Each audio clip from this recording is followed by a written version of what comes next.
S V ನ್ಯೂಸಿಗೆ ಸ್ವಾಗತ.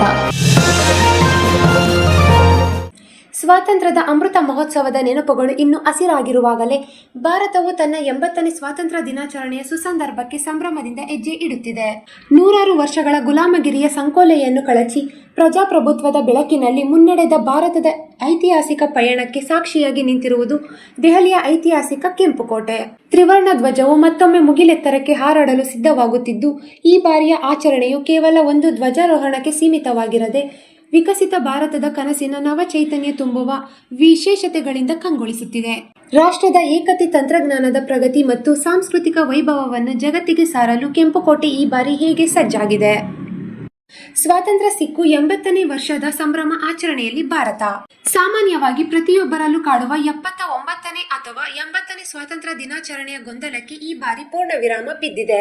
2026ರಿಂದ 1947 ಕಳೆದಾಗ 79 ಎಂಬ ಸಂಖ್ಯೆ ದೊರೆತರೂ ಭಾರತಕ್ಕೆ ಸ್ವಾತಂತ್ರ್ಯ ಸಿಕ್ಕ ಆಗಸ್ಟ್ 15, 1947 ಅನ್ನು ಮೊದಲ ಸ್ವಾತಂತ್ರ್ಯ ದಿನವೆಂದು ಪರಿಗಣಿಸುವುದರಿಂದ ಈ ವರ್ಷ ದೇಶವು ತನ್ನ ಭವ್ಯ 80ನೇ ಸ್ವಾತಂತ್ರ್ಯ ದಿನಾಚರಣೆಯನ್ನು ಅತ್ಯಂತ ಸಡಗರದಿಂದ ಆಚರಿಸಲಿದೆ.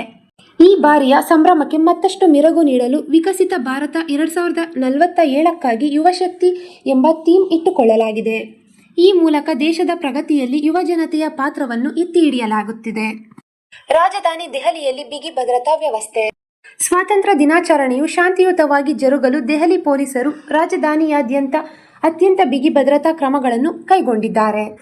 ನಗರದ ಗಡಿ ಪ್ರದೇಶಗಳು, ದೆಹಲಿ ಪ್ರವೇಶಿಸುವ ವಾಹನಗಳು, ಜನದಟ್ಟಣೆಯ ಮಾರುಕಟ್ಟೆಗಳು, ಮಾಲ್ಗಳು, ಹೋಟೆಲ್ಗಳು ಹಾಗೂ ಸೂಕ್ಷ್ಮ ಪ್ರದೇಶಗಳಲ್ಲಿ ಪೊಲೀಸ್ ಮತ್ತು ಅರೆ ಸೇನಾ ಪಡೆಗಳನ್ನು ಹೆಚ್ಚಿಸಲಾಗಿದೆ. ಹರಿಯಾಣ ಗಡಿಯ ಆಯಾ ನಗರದಲ್ಲಿ ವಾಹನಗಳ ತೀವ್ರ ತನಿಖೆ ನಡೆಸಲಾಗುತ್ತಿದೆ. ಪೂರ್ವ ದೆಹಲಿ ಹಾಗೂ ಯಮುನಾ ನದಿ ತೀರ ಸೇರಿದಂತೆ ಪ್ರಮುಖ ಹಾಗೂ ಸೂಕ್ಷ್ಮ ಪ್ರದೇಶಗಳ ಮೇಲೆ ನಿಗಾ ಇಡಲು ಡ್ರೋನ್ಗಳನ್ನು ಬಳಸಲಾಗುತ್ತಿದೆ. ಈಶಾನ್ಯ ದೆಹಲಿಯಲ್ಲಿ ಯಾವುದೇ ಅಹಿತಕರ ಘಟನೆಗಳು ಅಥವಾ ಜಂಟಿ ಪ್ರತಿಭಟನೆಗಳು ಎದುರಿಸಲು ಬೃಹತ್ ಮಾಕ್ ಡ್ರಿಲ್ ಆಯೋಜಿಸಲಾಗಿತ್ತು. ಇದರಲ್ಲಿ 200ಕ್ಕೂ ಹೆಚ್ಚು ಪೊಲೀಸ್ ಸಿಬ್ಬಂದಿ ಪಾಲ್ಗೊಂಡಿದ್ದು, ವಾಟರ್ ಕ್ಯಾನನ್, ವಜ್ರ ವಾಹನಗಳು ಮತ್ತು ಅಶ್ರುವಾಯು ಬಂದೂಕುಗಳನ್ನು ಬಳಸುವ ತರಬೇತಿ ನೀಡಲಾಗಿದೆ.